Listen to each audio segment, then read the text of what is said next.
2012, I had a 22, that bitch went pop. Now I got a Drake, I spot a op and it go boop, boop. Bitch, I'm Jerry Springer to this. I've seen a few videos on how to be that girl. However, in this video, I'm sharing what that girl means to me and how to become her, so to speak. Let this be your guide on leveling up and becoming more of an unshakable force that attracts all she desires just through her vibration, her routine, her lifestyle, her beauty, and her heart.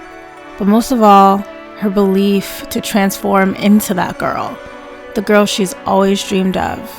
That is, if that's your dream.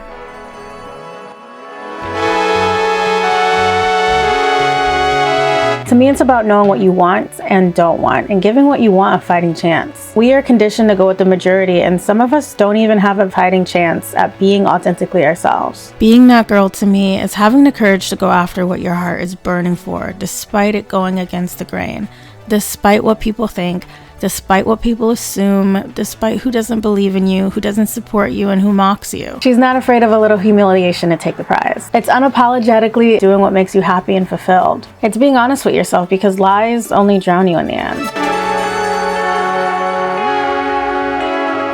Beauty is a weapon, a blessing, and a curse. And we all have our own personal pros and cons. Perhaps you'd like to enhance your beauty, but I feel like it's really important to embrace the art that God made you into before making alterations, because some of the things that you want to be altered is what makes you into the art that you are and don't need to be altered at all. And let's face it, not all of us can afford Dr. Miracle, not the one that does the hair, like Dr. Miracle's cousin that does the bodies.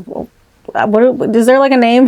That girl embraces her pros and cons. Her faults are what society has made her to believe are faults. She's art in her own beautiful way. To me, the difference between that girl and who isn't that girl is that girl actually acknowledges that she's art. Even if she wants to make alterations, no matter what she does, she's art. She doesn't let the world, society, or a person or people convince her to be ashamed of the colors painted on her skin. That girl knows she can grab the paintbrush anytime and change the picture if she so chooses. Whatever color she uses, she's art. Proud art.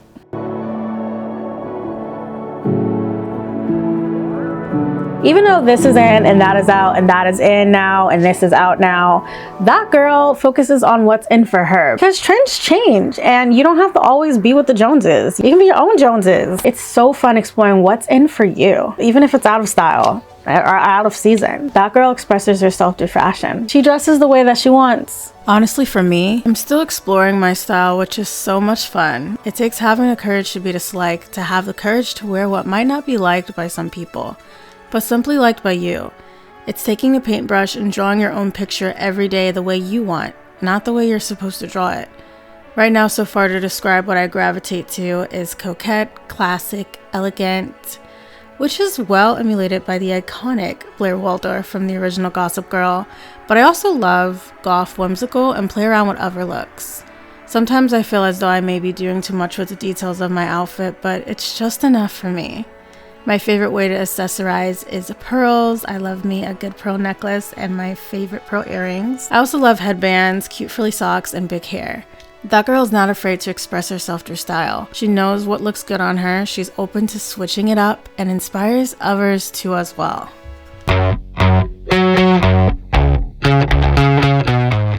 She's helping the world in some way. We're all going through it, and some of us are more lost than others, some of us are more unfortunate than others, and some of us have had harder bringing ups than others. And that girl, to me, is someone who takes people with her to the top. She wants to make the world a better place, not just her world a better place, because we can all win. With that being said, I want to add that it's okay to pour into yourself first before pouring into others. It's actually best, and that requires being a little selfish. Sometimes you're gonna have to be selfish to have the ability and the capacity to pour onto others without ending up empty. If you don't pour into yourself first, if you're not a little selfish, if you don't focus on your needs and your desires, and you're too busy focusing on others before you pour into yourself, there's only so much you can give. You can have an overflow of things to pour into other people and be fulfilled yourself by looking out for yourself first and foremost, so you can have the energy to make a positive impact on this world. And there's countless ways to do so, whether it's just volunteering somewhere local, donating to charity, expressing yourself creatively to help others going through the same thing, teaching people the skills that you have, mentoring people, sharing resources and opportunities with your peers that you know could benefit from them, giving advice, creating art, tapping into a career field that helps people in some sort of way. Every role in this world is important, but it's important that you really give to you and understand what your role is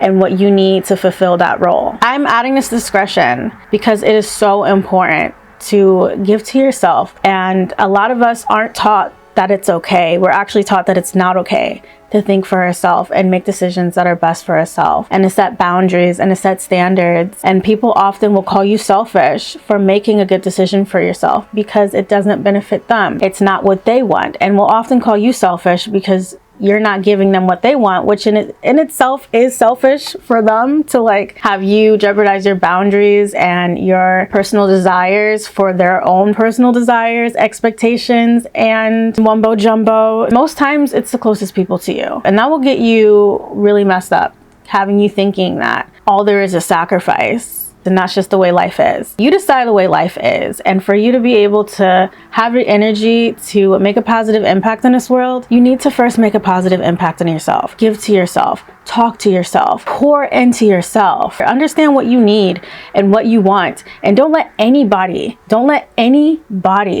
tell you that you don't need it and it's not necessary and this is what you should be doing, because then it becomes morally you living for them instead of you living for you. That girl looks out for herself first and foremost, because who else is going to look out for you more than you? And yeah, you may have people that are going to look out for you, but most people have their best interest at heart, even the closest people to you. It's just human nature. And sometimes they're not going to want you to do things that may not benefit them or that may put them in an uncomfortable situation, but will excel you and put you at a higher level or just make you happier. That girl knows the importance of being her best advocate and really doing what's best for her. She doesn't rely on other people to decide that for her. She pours into herself and then overflows onto other cups. But if you haven't poured into yourself at all, it can become quicksand that pulls you down and leaves you to drown because you haven't taken time to learn how to swim.